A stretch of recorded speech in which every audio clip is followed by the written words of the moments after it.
So today's guest on Ambition Blueprint is someone who's walked through fire and come out strong on the other side. Tyler's journey is a testament to power of resilience, transformation, and the unrelenting pursuit of better life for a better life. From facing unimaginable challenges in his youth to grappling with addiction and loss, Tyler's story is one of faith and growth.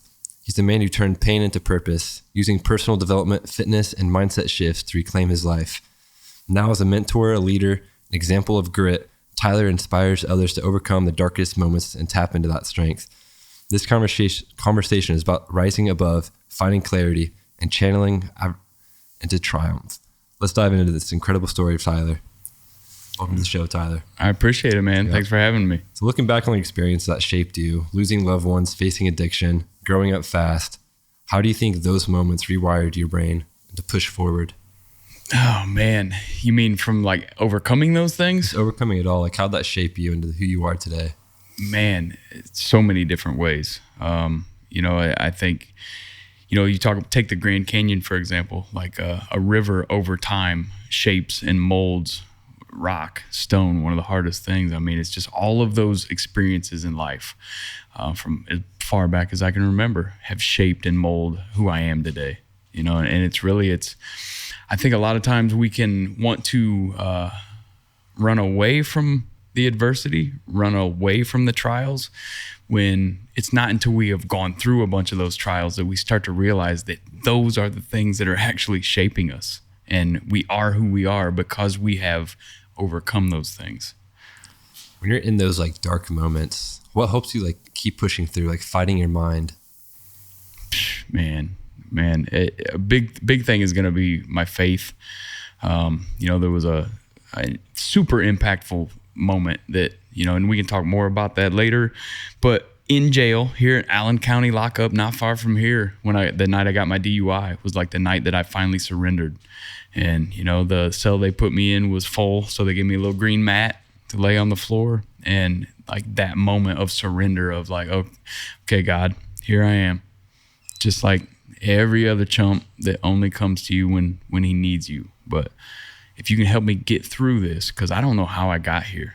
Like, I know how I got here, but I don't know when the moment was that I gave up on myself to the point that I allowed my habits, my lifestyle to become the person that got here. And I'm like, if you'll help me through that, like I surrender every day for the rest of my life to do whatever work it is that you need me to do. And then currently you're at Triumph. Can you like walk me through your story, how you got over to Triumph? Dude, it's like how much time you got. That one's it's a wild one. So I'm an addict, man. I'm just, it's December 17th will be 14 years sober, clean, not a drink, not a smoke, not a nothing. Super grateful for that. That's all tied back to that night. But there was a lot of different things there. But as an addict, I realized that addicts don't just quit doing shit. So I needed something to channel that energy. And towards the end of, when I was at my lowest point, I would usually, the habit was I'd be in the recording studio working on music. I'd start drinking. I'd get to a point where I was too drunk to be productive. I'd listen to like the same dozen songs and I'd end up just emotional wreck.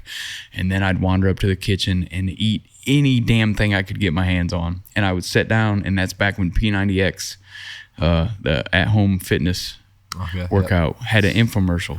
And I would just watch it over and over. And then the next day or whenever my wife would hear me talking about it, long story short, she ended up buying that for me Christmas of 2009. And it changed my entire life.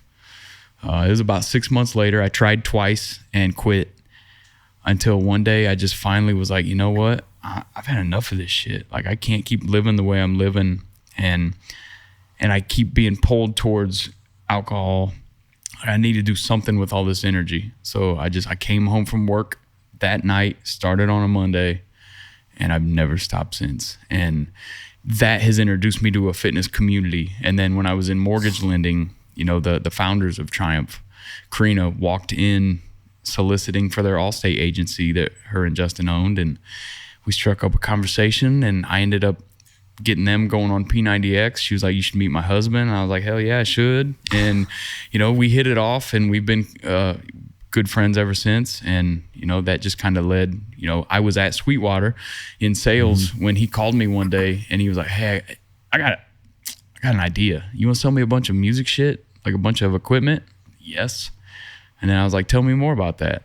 And he started telling me what the idea behind Triumph was. And at this point, man, I'd been 9 years just doing my thing all alone, whether it was in my first gym was an 8x8 spot in a basement over on North Anthony. My next spot was in a shed in the back of our property, to where in the wintertime, there was literally ice on the dumbbells. But it was like all of that is part of who I am today, because like I refused, like if the only place I can work out is a shed with ice on the dumbbells, I'll just buy gloves and I'll layer up and my ass will walk out there every damn morning in the dark and do whatever I got to do. So it's like callousing your mind to really just go through anything. The David Goggins right there. Yeah, absolutely, man. That book was super impactful. But yeah, and then when he did that, when Justin reached out, which was, you know, Justin and Kreener are the founders at Triumph.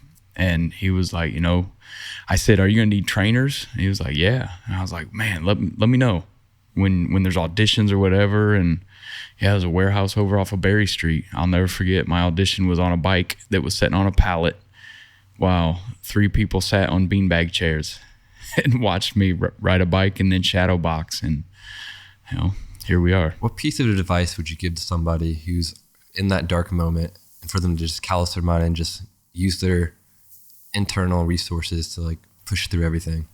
I think it's being able to learn how to look past the moment. Like what is it that you want most in life? Like what do you want most? And sometimes it's just like, let me just take a deep breath and get to the next moment. And then sometimes it's like, let me just get to the morning, because there's always another sunrise if you're willing to work for it.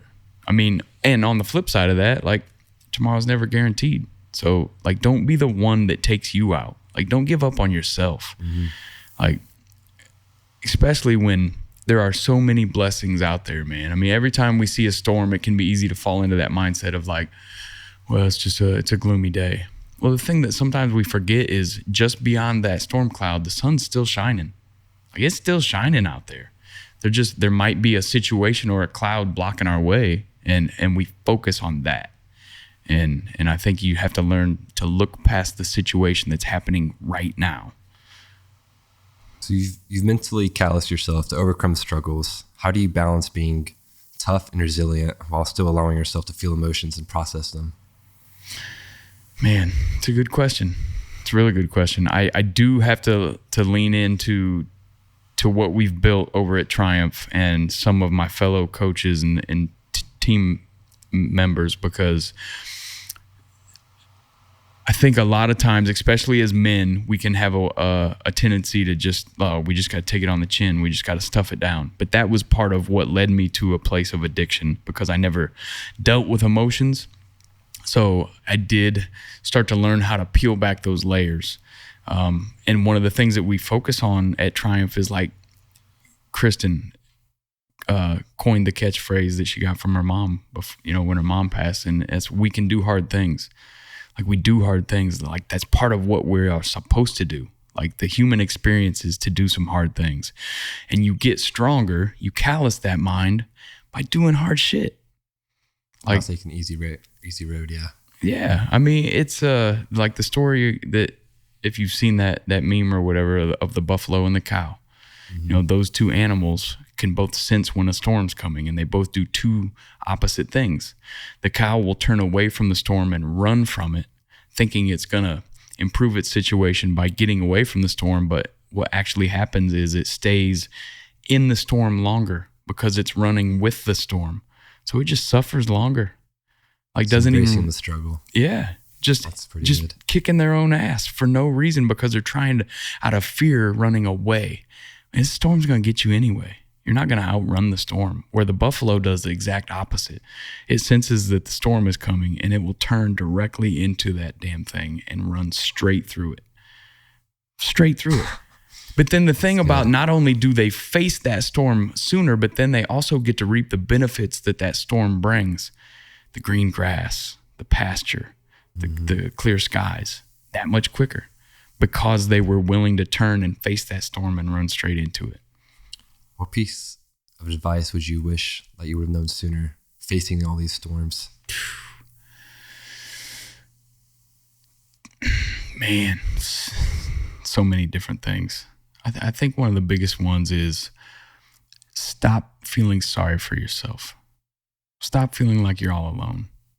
Because, whatever your faith might be, for me, God's got my back. I felt so alone until I realized, I'll never forget, man, I was turning off a DuPont Road. I worked at Caliber Home Loans. I was about 3.5 years into my sobriety, and I had this loneliness that I would try and explain to Kelly, who's my wife, that I don't know what this feeling is, but I feel lonely and empty. And in that moment, I look over and Jesus was sitting in shotgun. I know that sounds crazy, but he was sitting here I've been here the whole time. About damn time you saw me. Mm-hmm. So for me, it was the realization of man, yes, things with my father growing up weren't the best. Every son needs his father. I'm thankful I had a father. That's a whole nother story. But I've never been alone. And I don't need somebody else. Me and God got this. And that's another one of the big lessons that I learned through the physical transformation of, doing push-ups, doing pull-ups, doing these hard physical things taught me emotionally that that's one of the best things I got from fitness was nobody could do it for me. Do it for yourself. You have to. I mean, you've come and experienced the boxing class that you guys did as a team. And I even heard you say after that mentally I had to push myself. I wanted to quit, but I wouldn't let myself. And you knew in that moment you couldn't count on me. I was up there calling the cues and coaching you through. And maybe I said something that a moment might have helped push you through, but you did that. I will say another thing that I did learn after that day is nobody's coming to save you. You have to save yourself. It's you versus the world. Yes, in a lot of ways. Mm-hmm. Yeah, sometimes you have to be your own hero. You have to give yourself the high five. The only one that's going to throw you that life raft is you. And I think a lot of times we look so externally and we wait for somebody to come save us. And we look out there when the whole time we need to turn that gaze inward and start looking in here, because everything you've ever needed, God put inside you from the jump.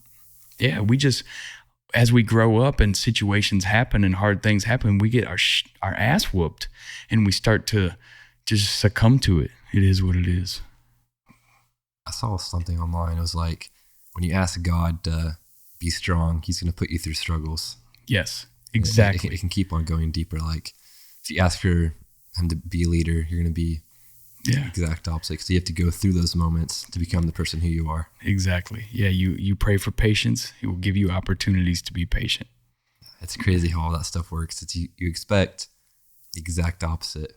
Well, and I think that's a great lesson for a lot of different things, whether it's from leadership or parenting or just you as you lead yourself. Don't ask for it to be easy. Because if it's easy and it's handed to you, what do you really learn? Mm-hmm. I'll say it. I know Andrew Tate says something like this a lot. Why should a 6-pack be easy to get? If it's easy to get, you're not going to value it as much. Right. You're never going to appreciate it. And part of that is, whether it's a pricing model or whatever, you put the value on something. A lot of times there are people that will, let's take nutrition coaching. One of the things that we offer at Triumph is it's not going to be the cheapest, because the word cheap itself kind of entails that it's not that big a deal. Yeah, but we're providing value. And sometimes the more you are invested, whether that's time, whether that is a price tag, the more you're going to adhere to it, the more you're going to appreciate it. The harder it is to earn that 6-pack, you best believe you are going to appreciate the hell out of that 6-pack. Absolutely. What was the most pivotal mindset shift that helped you stop searching for external validation, instead looking within to rebuild yourself? Man, some of those things that we already spoke about, which is the only one that is going to save me is me. The only thing that I really have control over is going to be my attitude and how I control my reactions. And I still fail every day. I don't react, or sometimes, like, whether it's my wife and my kids or somebody on my team, like, I'll be processing in here, but my face says something totally different where they're like, and that's one of the big things, is just realizing that, like, I have to stay in control of my emotions and my attitude. And I think one of the biggest mental shifts to answer that specifically was realizing that not everyone gets access to my emotions. Like, there's only a select few that should have access to your emotions. But I think a lot of times we give that away. There's a really good book called The Subtle Art of Not Giving a Fuck. And it's so true, because we only have so many fucks to give, and we freely give them away, and we overextend ourselves, and then we think we're entitled to an opinion, or we care what they think about it, which causes an emotional reaction. And a lot of times when we set that expectation within ourselves, we're setting ourselves up for disappointment. And I just finally had to get to a point where I was like, these people right here, they have access to my emotions. No one else gets it. Like, it might get me down, but you're not gonna hit me in the heart where, like, it takes me out, you know? But to go back to one of your previous questions, I have to allow myself grace, and I have to let myself experience that emotion. Because if I run from it, I'm just being the cow. Mm-hmm. And I think one of the best analogies I ever heard for experiencing emotions and the highs and lows of life, my wife, Kelly, was a telemetry nurse for years, dealing with hearts and lots of different things. But EKG monitor is, somebody's on a heart rate monitor that it's constantly going up and down as that heart beats. And a lot of times we don't want that in life. Like, we want the highs, but we don't want to experience the lows. But that's part of it. It's required. Like, because the alternative is if we didn't have that and it's flatline, it means death, man. Mm-hmm. It's another thing on top of that. There's this quote that was like, your roots have to reach to hell in order for the tree to reach up to heaven. Damn. I've never heard that. That's a good one. Pretty good. That's a really good one. What's one thing that, when you are going through those down moments, like, what helps you, like, keep on? I know I've probably asked this in a minute a couple of times, but what advice can you give to somebody today as, like, for them to find themselves really in those dark moments? I would say you need to sit down and really self-assess and process, and give yourself an opportunity to look at things maybe through somebody else's eyes. Because a lot of times we can look through life through a lens of our own, and everybody sees us differently than we see ourselves. And if we respect those people, maybe we need to put their glasses on for a minute and be like, man, okay, I respect this person, and they see me in this light. What might be possible if I could see me in that light too? Like, what might be possible for me if I would give myself grace, if I would let myself celebrate a victory, if I would let myself be proud of myself? Like, not in a cocky ego way, but just, you think what you become, or you become what you think about. Yeah. So that also leads into, like, one of the quotes I have written down here. It's like, every thought you think, every word you speak, and every action you take builds the world you live in today. Yeah. It's like, it's the reality through your thoughts. I mean, we could go down the rabbit hole, the matrix and all that different stuff. But I mean, it really is like, your thoughts will create your reality. Mm-hmm. And it's so wild that you say that. I have a very specific moment that I remember in life as I was changing myself and trying to heal and trying to stop being so negative. Because it's just like, if you think about buying a red car, all of a sudden you see red cars freaking everywhere. I was so focused in negative. I'll never forget. I was driving down a country road, because I used to live out in the country, and I had my hand like this, just kind of coasting, cruising, listening to a song. And all of a sudden, out of my peripheral vision, I noticed this flock of birds, and they're like flying at the same speed, just right there. And I remember having the thought, man, that's beautiful. And it like I've never said those words in my life. Like, I realized, like, oh, whoa, like, who the hell was that? Where'd that voice come from? Mm-hmm. Like, not only did I use the word beautiful, but I really meant it. And I acknowledged the beauty in life. And then it was like, all of a sudden, everywhere I looked, I just could see different.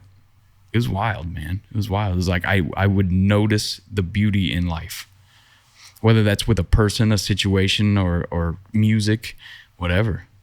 Back to like when you said like on that alone path, because I think everybody that's going to be successful, they go through like an alone path, like a lonely path. How do you know when you meet people like they are your people? I think it takes time. I do think some people you might know right away, and it still takes time, because unfortunately, even your people at some point will reveal more. People are dynamic. Like, they're going to reveal more parts. But man, when you know they're your people, like you can't imagine, like, just like when you fall in love, but in a different way. Like Kelly, we met in kindergarten. Whole long story. We've been together 22 years now, but I could not imagine my life without her. Like, I couldn't imagine. And like my team and the people who are like my people, I can't imagine. Like, I look forward to getting to have conversations with them. I look forward to getting to see them succeed. Like, I love seeing other people succeed, which is why it's such a blessing that I get to do what I do, not only as working to grow my team and grow leaders amongst the team and get people to realize the potential that has been inside them the whole time, and like just help them see that and grow that. But like when I'm coaching a class or something, like I get to see on a daily basis people overcome and realize like how damn strong they are. Yeah. I think that's the Triumph class. It's called, what was it, blackout boxing, or? It's just called, we just call it boxing. Like, can you walk me through that whole entire class, like what it looks like from the start to the finish, and what you've noticed like people do as well? Man, when you say start to finish, like if someone was to come take a class, or like how it's evolved over the years of Triumph? How someone takes the class, like when you can tell when somebody's like at the urge to quitting, and like. Well, I think a lot of times people will come into it expecting one thing, but whenever somebody comes to Triumph for the first time, the front desk team is going to greet them, the coaches will greet them, and they'll get a tour. And one of the rooms that they'll get a tour of is boxing. Mm-hmm. So they'll get a chance to see it with the lights on first. And it's the biggest space that we have in Triumph. So we have the floor side, we call it, which has benches and dumbbells, 5 pounds through 20s.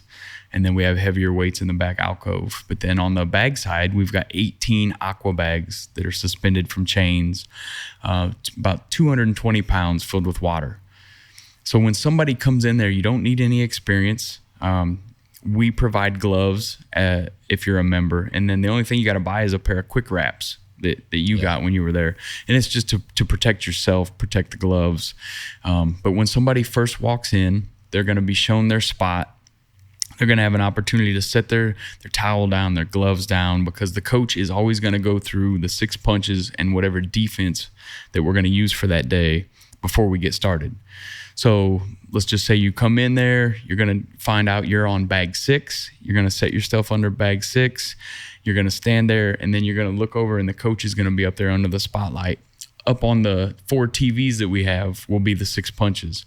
And then the coach will just run through the punches. We'll start by where your feet should be placed, where your hips should be, where your shoulders should be. If you're right-handed or left-handed, we'll get you into your fighter stance.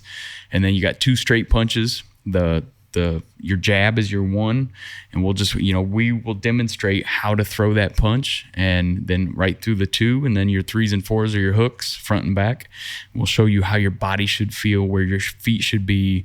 Like, make sure that you know to exhale on every punch, which tightens your core. Then we'll move right into uppercuts, and then the defense, whether it's a duck, slip, a roll, whatever it might be. You've done the class too before, right? Me? Yeah. Oh, hundreds of times. Can you walk me back, like what your mind was going through the very first time you did it? I felt so out of place. I felt like I had never used my own damn hands or feet before. Like trying to get, like to think through what I know now of like how your feet, like it all starts from the feet. But a lot of times when you think boxing, it's my hands.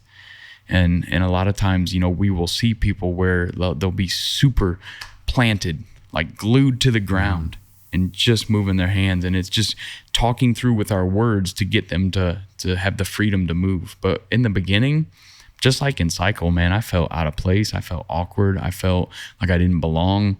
I felt like I would never be able to do this.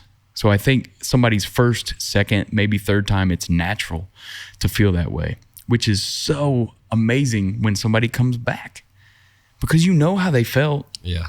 And we can do our best as coaches, and my team are phenomenal. Like, they are just amazing the way they can use their words and their movements and the lights and the music and all that stuff. But the biggest thing is the way that they are able to get into someone's, I want to say their head, but more their heart through their words, and get them to see that, like, I am worth fighting for. So even though I'm uncomfortable and I might feel awkward and maybe this doesn't feel natural, I'm going to come back because I'm worth it fighting for. Because really, that's what you're fighting for. Like, you're in there with your team and with your group, but you're also in your bubble.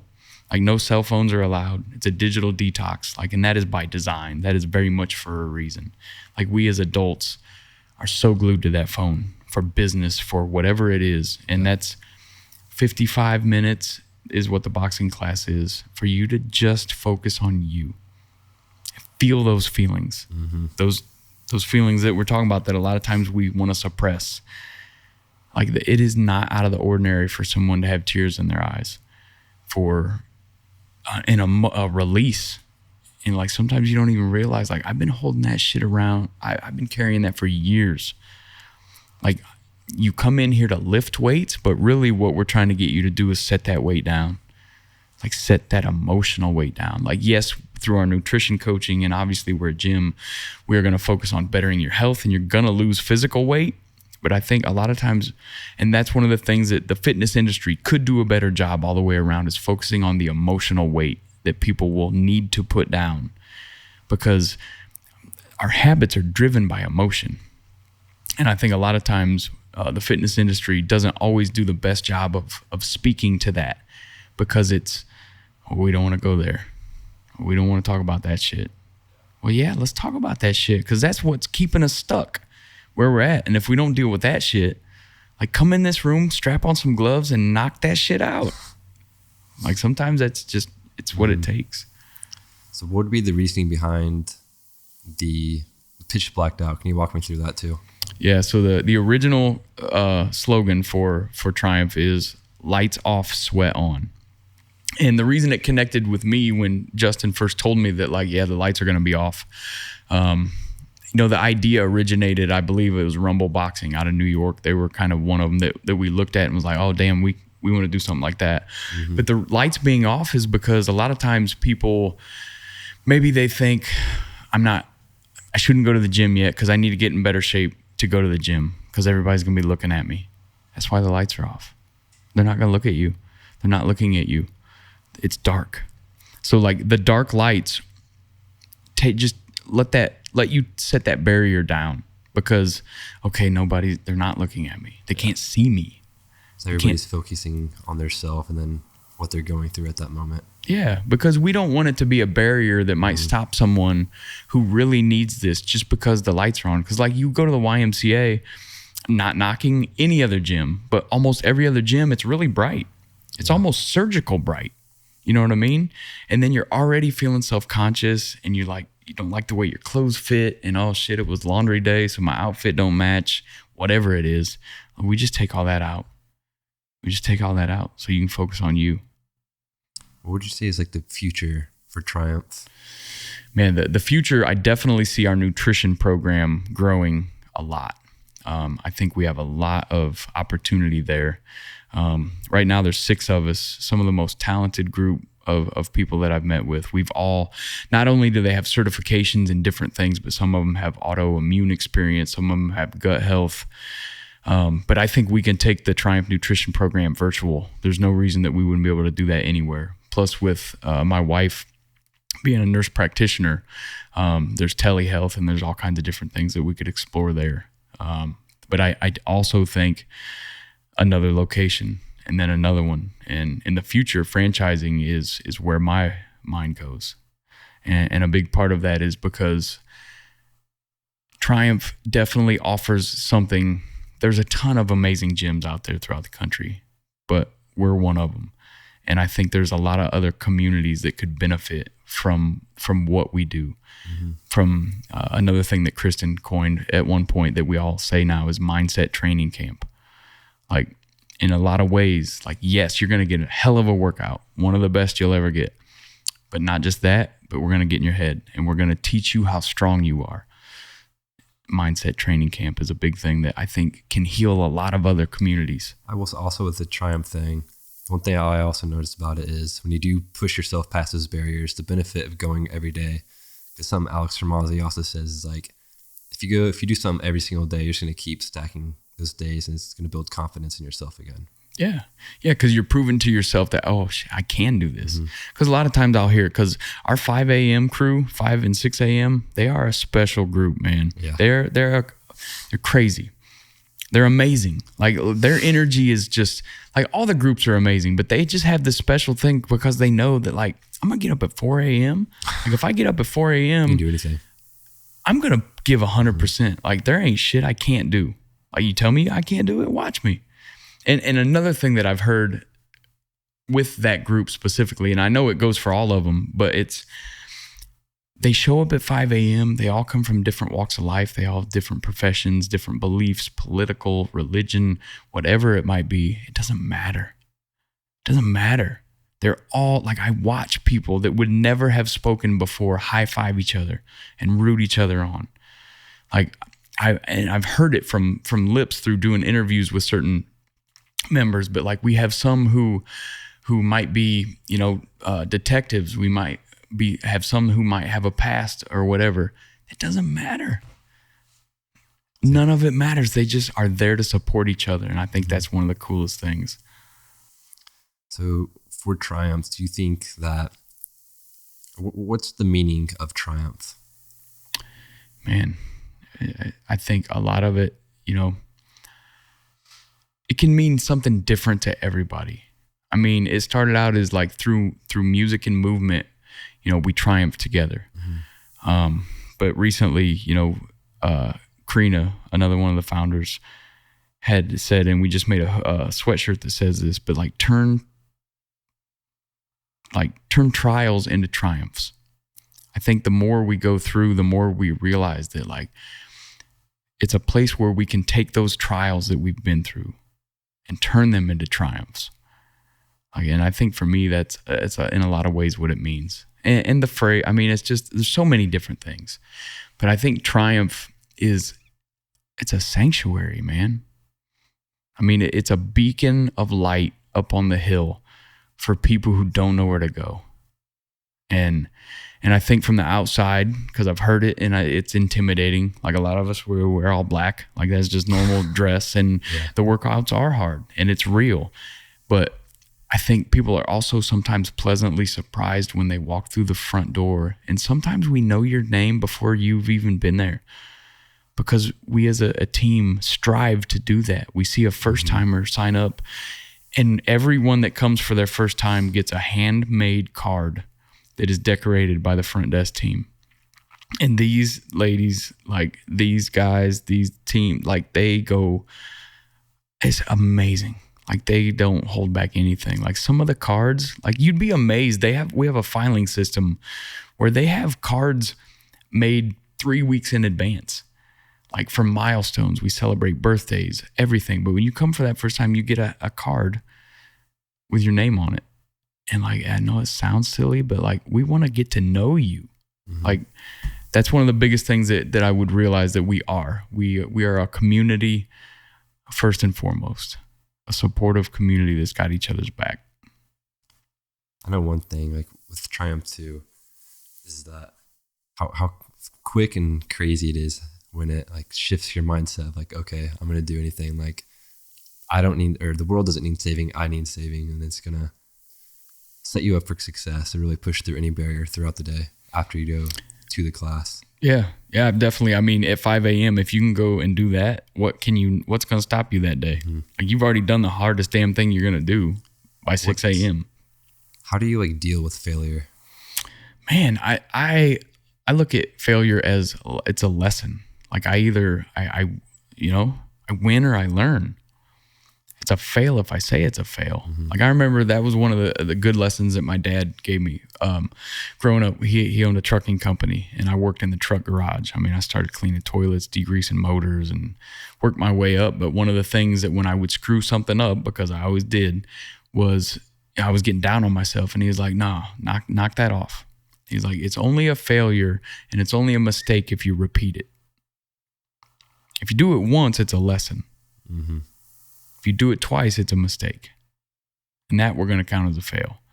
But like, if we take weightlifting and working out, for example, a lot of the goal is to fail. So, I mean, I think in a lot of ways, that's a good way to look at failure is like, if you fail, that means you're trying. Yeah. You have to learn somehow. You can't learn from getting handed everything and not going through the hard moments. Yeah. You got to work your ass off because it makes you appreciate it. And you learn the most in that moment of failure because you have a choice. Yeah, Do I stand back up and keep going? I know the world's like kind of tried to shift people's mindset, like thinking failure is bad. But in reality, you don't fail until you quit. Right. Yeah. And quitting is definitely a choice.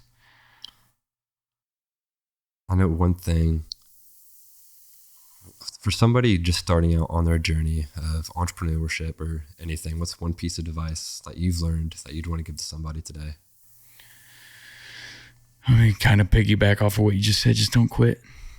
Like, for years, I have felt something inside of me, like a burning desire that I just wasn't where I'm supposed to be yet. So every day I would get up and I would push forward, thinking, well, I would try this. Maybe that wasn't it. I'd try that. Maybe that wasn't it. And I think one of the best lessons, man, I just said this morning during cool down in my class. It's so wild. When I stopped looking, it found me. Like, I think the biggest thing is don't quit. Don't ever sell yourself short. Keep going. Wake up every damn day with a childlike curiosity of, is today the day? Because it might be. Like, it might be today. But if you don't show up with excitement, ready for that opportunity, because you've been practicing and creating healthy habits and a strong mindset the whole time, that amazing opportunity might be there and you're not ready because you weren't training for it. Like every damn day, train like today's the day. Even like when you don't feel like it, those are the most important days. You have to train. The most. I can say every time that I've had, let's say, a push-up, pull-up day, I used to despise those. Those ended up being my best damn workouts. Just this morning in class, I had somebody, I'm not going to call her out because she's amazing. And she was like, oh, I'm so tired. You take it easy on us today, right? And I was like, oh, no, you didn't. Now you got to get harder. Right. But in a loving way of pulling them forward. Just making them better. Yeah. And at the end of it, I was like, man, that was one of your best workouts I've ever seen. And she was energized and yeah. Like, a lot of times when we think we need it easy, that's when we turn that shit up. Like, cause that's when that little weak side of you, cause we all have it. Like, that's the part that's trying to pull you back to comfort. You shut up. You sit down. I got shit to do. What's like one of the number one people that influenced you to become who you are today? Man, there's a few different ones. Man, I mean, early on, I will say my grandpa Jerry was he was a man of integrity that just always did the right thing. He just always did the right thing. I'll never forget, he used to travel around and go to like trade shows and stuff. And me and my buddy went, and my buddy was like, we should take the pillows from the hotel. Like, we literally were a half hour down the road and he realized that we took the pillows. He turned around and we drove back and he made us take those damn pillows back. Like, he was definitely one.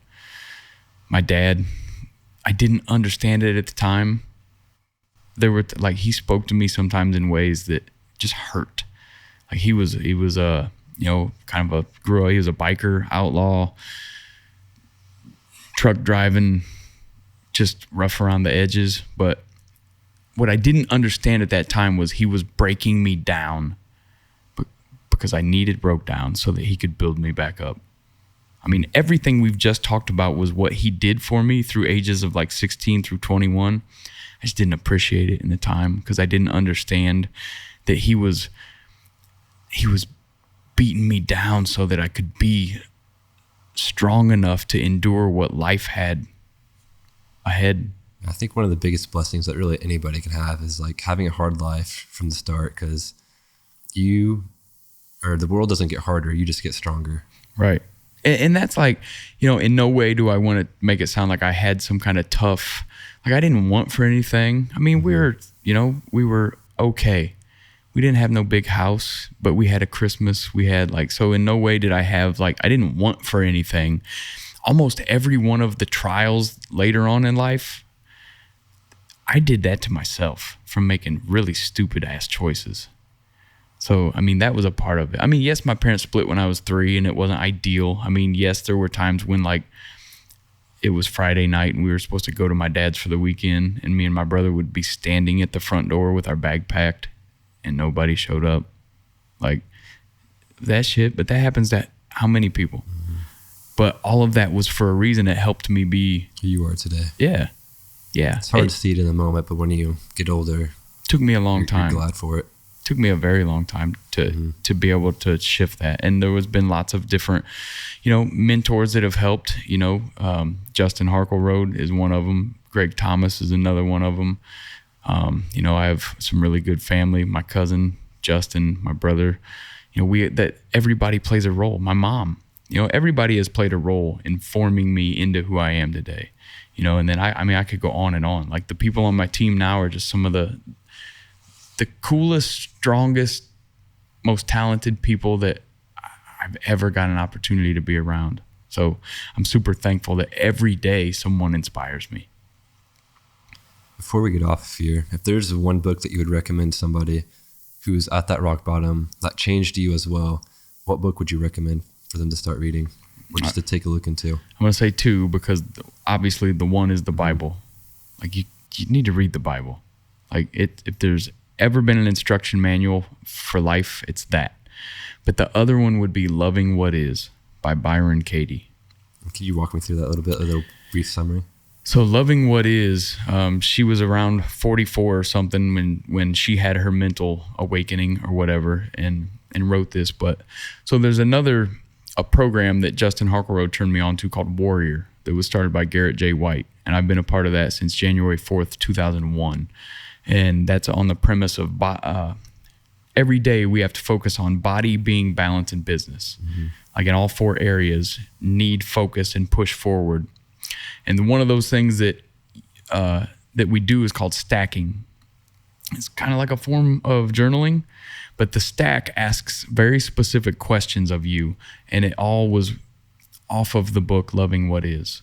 So let's say you have a story in your mind about a way that you were wronged by your mom. Maybe growing up, your mom did something to you and you're like, I just don't understand why she did that. It makes me feel this way. Well, Loving What Is taking a step back. They call it walking the block. Well, what if that situation that I see this way, what might be possible if I could see it from the other side? What might be possible for me and them in this situation if I could take myself out of my emotion that may or may not be real? It may just be the story that I've created in my mind because of how that makes me feel. What might be possible if I could look at it from the other way? What might be possible if I could make the situation any way I wanted? It's a framework to restructure that whole thought process. Mm-hmm. And if there's anything that it would help with is to shake the victim mentality. Because a lot of times we think that people have done something to us or that they're over there thinking about us. And most of the time, they ain't thinking about you. You have too much other stuff to think about. Yeah, they're over there worried about the same shit you are. They think that you're thinking about them. Exactly. Or they're worried about, we create so many stories in our mind that are just not even real.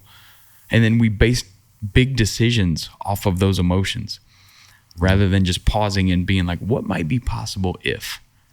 Yeah, I think taking a step back and looking at everything is definitely a huge key for anybody to push on for success. It's just like throwing a punch. Like, you don't stand in it and throw your punch. You take a step back and then you go forward. Right. It's like boxing. Yeah. There's so many different parallels. Yeah, man. I mean, everything has to work together. Absolutely. Tyler, thanks for joining Ambition Blueprint. Yeah, man. Here, man. Appreciate you having me. Absolutely. Thanks, man.